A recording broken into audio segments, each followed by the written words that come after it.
오늘은 단제 강세 4483년 배달 4359년 양력 3월 20일 음력 2월 초이틀. 이 시간은 3월 셋째 주 금요일 새벽 경배의 시간입니다. 이번 주에 한백음께서 주신 말씀은 자성구자 항제인호라는 말씀입니다.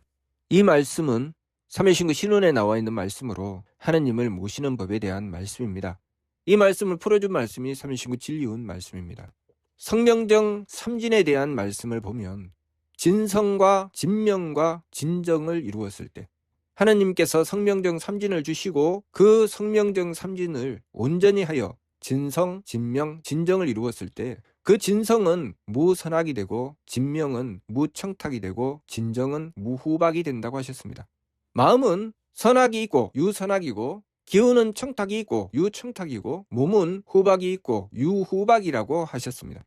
유선악, 유청탁, 유후박에서 무선악, 무청탁, 무후박으로 가는 길, 그것이 일의 화행입니다. 우리가 이 삶을 만날 때마다 우리의 마음으로는 삶의 여러 가지 부분들을 만나는 순간순간 착함과 악함이 갈립니다. 기운으로 만나면 맑음과 흐림이 갈리죠. 몸으로 만나면 후함과 박함이 갈립니다. 이것을 돌이켜서 무선악, 무청탁, 무후박을 만들어 나간다. 그것이 무엇인가? 과거에 홍암대종사께서 단촌마을에 가서 죽어가던 이들을 살려내신 적이 있습니다. 사람이 병이 들어 죽어가게 되는 것은 후박의 문제지요. 또 마음의 병이 드는 것은 선악의 문제입니다. 그리고 생각이 복잡하고 한치 앞이 분간 안 되는 것은 기운의 문제죠. 이러한 문제들을 만났을 때 우리가 그 문제를 극복하지 못하면 그것으로 고통에 빠집니다. 마음의 고통, 기운의 고통, 몸의 고통. 단촌 마을에서 죽어가던 이들은 문제를 만났고 그들은 그 문제를 극복하지 못하여 죽음으로 내달리게 된 것이죠. 그때 홍암대종사께서 그 단촌 마을에 가셨습니다. 홍암대종사께서 그 단촌 마을에 들어가게 되면 홍암대종사도 똑같은 문제를 만나게 됩니다. 똑같은 문제를 만나게 되면 홍암대종사도 그 문제를 만나서 죽음으로 달리는 고통을 만나게 되겠지요.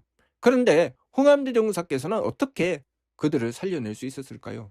무엇이 홍암대종사 자신도 죽지 않게 하고 그들의 생명도 구해낼 수 있게 하였을까요? 그 이치가 유선악, 유청탁, 유후박에서 무선악, 무청탁, 무후박으로 나가는 일의 화행입니다. 열심히 수도하며 지감, 조시, 금촉 일의 화행을 하게 되면 반망즉진, 그 망령됨을 돌이키고 참됨으로 나가게 됩니다. 항상 우리가 만나는 삶은 유선악, 유청탁, 유후박으로 마음을 병들게 하고 기운을 병들게 하고 몸을 병들게 합니다. 그 문제를 만났을 때 그 문제를 가지고 일의 화행, 하느님을 모시는 것. 지금 이 말씀 자성구자 항제인호는 삼일신구 신론에 나오는 말씀이죠. 하느님을 모시는 말씀입니다. 문제를 해결해내는 길은 하느님을 모심에 있습니다. 근본 목적은 하느님을 모시는 것이고 우리가 이 세상에 태어나서 살아가면서 만나는 문제는 하느님을 모심에 있지요. 그래서 이 문제를 해결해내는 길은 하느님을 모시는 데 있다는 것을 우리가 알아야 됩니다. 우리가 이 세상에 태어나고 삶의 여러 가지 문제를 만나게 되는 것은 목적이 하느님을 모시는 것입니다. 그렇기 때문에 우리가 하느님을 모시는 길을 선택하지 않으면, 그 길로 나가지 않으면 문제를 해결해낼 수가 없습니다. 하나님을 모시도록 하기 위해서 주어진 삶이기 때문에 하나님 모시는 길을 선택했을 때, 그래서 일의 화행했을 때 그 문제들은 해결되어 나가게 되는 것입니다. 유선악, 유청탁, 유후박에서 무선악, 무청탁, 무후박으로 나갈 수 있는 길은 하나님을 모시는 길, 하나님을 모시기 위해서 오로지 한결같은 정성을 드리는 일의 화행의 길에 있는 것입니다. 그렇기 때문에 홍암대종사께서 하나님을 모시기 위해서 드렸던 지극한 정성, 그리고 이루어낸 경지가 유선악, 유청탁, 유후박에서 무선악, 무청탁, 무후박으로 가게 하였기 때문에 홍암대종사께서 단촌마을에 가서 죽어가는 이들을 만났을 때 그 단촌마을 사람들은 그 문제를 해결해내지 못하지만 홍암대종사께서는 그 문제를 해결해낼 수 있었던 것이죠. 그것이 지감, 조시, 금촉, 일의 화행, 반망즉진, 발대신기입니다. 홍암대종사께서는 하나님을 모셔서 그 발대신기를 이루어내신 것이고 그 결과로 단촌마을에 41명의 목숨을 구하신 것입니다. 물론 당신 스스로도 병들지 않았죠. 하나님께서 우리에게 운명이라는 문제를 주십니다. 우리의 운명은 하나님께서 주신 숙제지요. 그 숙제를 만났을 때 중생의 삶은 그 문제를 피해가고자 합니다. 발근이의 삶은 그 문제를 풀어내고자 하죠. 그렇기 때문에 발근이의 삶을 선택했을 때는 지감조시 금촉 일의 화행 반망즉진 발대신기의 길로 가게 됩니다. 그러나 중생의 길로 가게 되면 선악청탁 후박상잡 존경도 임주하게 되는 것입니다. 그 길은 단촌마을에 병이 들어왔을 때 그 병을 해결을 못합니다. 그 마을을 떠나야 되는데 우리가 장소는 그 자리에서 떠날 수 있지만 운명은 그 자리에서 떠날 수 없습니다. 운명이 나를 따라오면 그 사람은 죽을 수밖에 없죠. 그 시간을 벗어나고 그 장소를 벗어나면 해결될 것이라고 생각하는 것은 중생의 어리석음이고, 밝은 이는 그 운명을 보지요. 운명은 그 시간과 그 장소를 벗어난다고 해서 해결이 안 됩니다. 그것은 나에게 주어진 숙제이기 때문이죠.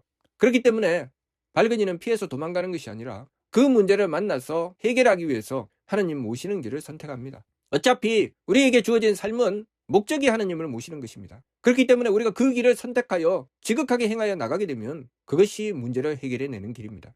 그렇기 때문에 밝은 이는 지감조식 금촉 일요일화행 반망즉진하여 발대신기하게 되는 것이고, 중생은 그 문제를 피하기 위해서 온갖 정성을 다들이며 선악청탁 후박상잡 존경도 임주하게 되는 것입니다. 그렇기 때문에 우리가 사는 이 삶 속에 만나는 여러 가지 문제는 하나님을 모시는 길을 선택하고 그 정성을 한결같이 하여 놓치지 않을 때, 그래서 심기신을 극복하고 성명정을 온전히 하였을 때 해결된다는 것, 그것을 우리가 바르게 깨달아야 됩니다. 그 말씀을 한마디로 하면 지성이면 감천인 것입니다. 우리는 하나님을 만나기 위해서 이 세상에 태어났습니다. 하나님 모시는 길을 열어내기 위해서 이 세상에 태어났습니다. 다시 말해서 하나님께 나가는 그 길, 그 도를 닦기 위해서 이 세상에 태어난 것입니다. 그렇기 때문에 우리가 삶의 문제를 만날 때마다 하나님 모시는 길을 열어서 문제를 해결해야 그 문제가 제대로 해결된다는 것, 그것을 우리가 바르게 깨닫고 항상 인생의 여러 가지 문제를 만날 때마다 어떻게 하면 이 문제를 피할 수 있을까? 어디로 도망가야 되나? 이런 생각을 하게 된다면 그 사람은 그 문제를 결코 해결할 수 없게 된다는 것을 알아야 됩니다. 문제를 만나면 그 문제를 가지고 지감조식 금촉 일요일화행 반망즉진 발대신기에 이르기까지 하느님 모시는 길을 열어서 그 문제를 해결하고자 해야 합니다. 그래서 그 문제를 해결해내게 되면 그것이 능력이요, 그것이 실력입니다. 홍암대 용사께서 그 능력을 얻었기 때문에 단촌마을에 가서 죽어가던 이들을 살려낼 수 있었던 것입니다. 그 능력이 없는데 들어가면 죽습니다. 그것이 육체적인 질병이든 정신적인 문제든 우리가 만나게 되는 삶의 문제는 반드시 이 이치에 따라서 풀어내게 되기 때문에 우리가 삼위신고의 말씀을 제대로 이해하고 받들어 실천함으로써 우리 삶의 바른 길을 열어나가야 되겠습니다. 그 바른 길은 무엇입니까? 하느님을 모시는 것입니다. 하느님 모시는 길을 열게 되면 인생의 문제는 해결되는 것입니다. 왜냐하면 우리가 이 세상에 태어난 이유, 삶의 목적이 하느님을 모시는 것이기 때문입니다.